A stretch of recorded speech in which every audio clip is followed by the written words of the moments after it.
Dhaka central university বা DCU এর ২০২৬ সালের ভর্তি বিজ্ঞপ্তি নিয়ে চারদিকে এখন যে পরিমাণ জল্পনা কল্পনা চলছে তা সত্যিই অভূতপূর্ব। আজকের এই বিশ্লেষণে আমরা এই পুরো বিভ্রান্তির জালটাকে একেবারে সহজ করে খুলব। গুজব আর সত্যের ভিড়ে আসল ঘটনাটা আসলে কি? চলুন একদম সরাসরি মূল পয়েন্টগুলোতে ঢুকে পড়ি।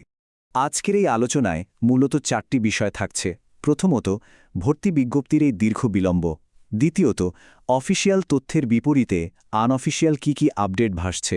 তৃতীয়ত, ভেতরের কাঠামোগত সংকট বা অনিশ্চয়তাগুলো। আর সবশেষে, এই পরিস্থিতিতে ঘরে বসে সেরা প্রস্তুতি নেওয়ার কৌশল।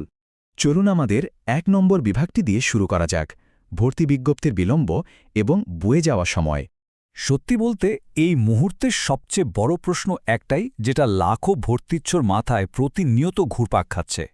ডিসিইউ ২০২৬-এর ভর্তি বিজ্ঞপ্তি আসলে কোথায়?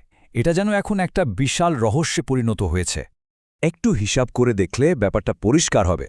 মে মাসের ১৫ তারিখ কিন্তু পার হয়ে গেছে, অথচ প্রাথমিক প্রত্যাশা ছিল যে মে মাসের একেবারে শুরুতেই এই বিজ্ঞপ্তিটি চলে আসবে। এই যে প্রত্যাশিত সময়সীমা পার হয়ে গেল, এর ফলেই কিন্তু চারপাশের বিভ্রান্তি আর উদ্বেগটা এখন চরমে পৌঁছেছে। এবার দ্বিতীয় বিভাগে যাওয়া যাক, অফিসিয়াল বনাম আনঅফিসিয়াল আপডেট, অর্থাৎ গুজব থেকে আসল তথ্য যাচাই করার পালা।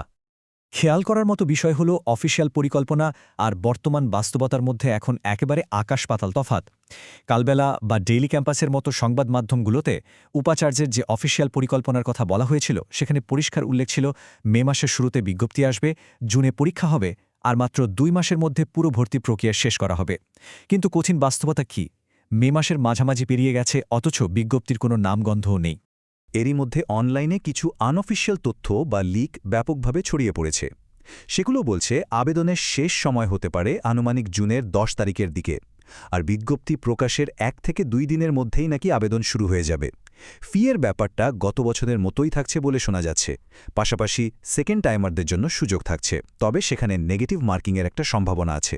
একটা বিষয় খুব গুরুত্ব দিয়ে মনে রাখা দরকার, এগুলো কিন্তু একেবারেই আনঅফিসিয়াল তথ্য। এগুলোকে চূড়ান্ত সত্য না ভেবে শুধুমাত্র একটা প্রাথমিক ধারণা বা গাইডলাইন হিসেবে মাথায় রাখাটাই সবচেয়ে বুদ্ধিমানের কাজ। এখন তৃতীয় বিভাগ, কাঠামোগত উদ্বেগ ও অনিশ্চয়তা, বা সোজা কথায় রূঢ় বাস্তবতার মুখোমুখি হওয়া। এই বিলম্বের পেছনের কারণ খুঁজতে গিয়ে কালবেলা পত্রিকায় প্রকাশিত ঢাকা কলেজের সাবেক অধ্যক্ষের একটি মন্তব্য বেশ জোরালোভাবে সামনে এসেছে। তিনি অত্যন্ত নিরপেক্ষভাবে একটি গুরুত্বপূর্ণ সংখ্যার কথা তুলে ধরেছেন। তার মতে, শিক্ষার্থীদের সুযোগ সুবিধা বৃদ্ধির প্রতিশ্রুতি ছিল ফাঁকা বুলি। এই একটি বাক্যই আসলে বিশ্ববিদ্যালয়ের বর্তমান প্রস্তুতিতে থাকা বিশাল প্রশাসনিক ঘাটতিগুলোর দিকে সরাসরি আঙুল তুলছে। প্রশাসনিক ঘাটতিগুলো একটু তলিয়ে দেখলে রীতিমতো অবাক হতে হয়। ভাবা যায়, এখনও পর্যন্ত উপাচার্যের বসার জন্যই কোনো অফিস ভাড়া করা হয়নি। কোনো শিক্ষক বা কর্মচারীর নিয়োগ তো দূরের কথা, কেন্দ্রীয় ক্যাম্পাসে আসলে কি বিষয়ে ভর্তি করানো হবে সেটাই এখনও চূড়ান্ত হয়নি। আর সবচেয়ে বড় শূন্যতা হল, কেন্দ্রীয় ক্যাম্পাস এবং ৭টি অধিভুক্ত কলেজের জন্য আলাদা ভর্তি প্রক্রিয়ার কোনো সুনির্দিষ্ট ব্যবস্থাই এখনও পর্যন্ত গ্রহণ করা হয়নি।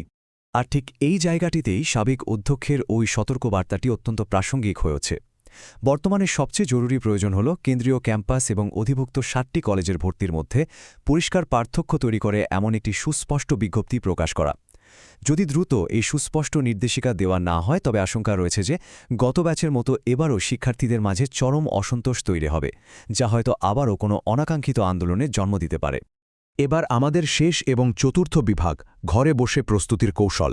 কিভাবে এই অনিশ্চয়তাকে একটি সুনির্দিষ্ট পদক্ষেপে রূপান্তর করা যায়, সেটাই এখন দেখার বিষয়। এই পরীক্ষাটা কেন এত গুরুত্বপূর্ণ তা একটু ভাবলেই বোঝা যায়। ঢাকার ভেতরে পাবলিক বিশ্ববিদ্যালয়ের আসন সংখ্যা এমনিতেই খুব সীমিত। যারা এখনও অন্য কোথাও ভর্তির সুযোগ পায়নি বা কাঙ্ক্ষিত বিষয়টি পায়নি, তাদের জন্য এই বিলম্বিত পরীক্ষাটিই কিন্তু এই বছরের সর্বশেষ এবং সবচেয়ে বড় লাইফলাইন। কোনোভাবেই এই সুযোগটা হাতছাড়া হতে দেওয়া যাবে না। তাহলে এখন করণীয় কি? ঘরে বসে কিন্তু দারুণ একটা প্রস্তুতি নেওয়া সম্ভব। কৌশলটা খুব সহজ। প্রথম ধাপ, সবার আগে এইচএসসি লেভেলের মূল টেক্সট বইগুলো একেবারে খুঁটিয়ে আয়ত্ত করে ফেলা। এরপর দ্বিতীয় ধাপে কনসেপ্ট ক্লিয়ার করতে ভালো কোনো সহায়ক বই বা গাইডবুকের সাহায্য নেওয়া। আর তৃতীয় ও সবচেয়ে গুরুত্বপূর্ণ ধাপ হল বিগত বছরের প্রশ্ন ব্যাংকগুলো ধরে ধরে বিশ্লেষণ করা, যাতে প্রশ্নের প্যাটার্নটা একেবারে নখদর্পণে চলে আসে। সত্যি বলতে, এর জন্য দামি কোনো কোচিং সেন্টারে দৌড়ানোর একদমই প্রয়োজন নেই। জুন বা জুলাই মাসকে টার্গেট করে এই 3টি ধাপ অনুসরণ করলেই একটা চমৎকার ও সলিড প্রস্তুতি নেওয়া সম্ভব। সবশেষে একটা ভাবনার জায়গা তৈরি করে দিয়ে আজকের এই বিশ্লেষণ শেষ করা যাক। বিজ্ঞপ্তি তারিখ কবে দেবে সেটা নিয়ে সারাদিন অনলাইনে মেতে না থেকে মূল ফোকাসটা সম্পূর্ণভাবে প্রস্তুতির ওপর রাখা উচিত। তারিখ যেদিনই ঘোষণা করা হোক না কেন, আসল এবং চূড়ান্ত প্রশ্নটা হলো, এই তীব্র প্রতিযোগিতামূলক একটি পরীক্ষায় নিজের সিটটা কনফার্ম করতে প্রার্থীরা কি আসলেও মানসিকভাবে এবং প্রস্তুতির দিক থেকে পুরোপুরি প্রস্তুত? এই অনিশ্চয়তার সময়টাকেই বরং নিজের সেরাটা দেওয়ার সুযোগ হিসাবে কাজে লাগানো উচিত নয় কি?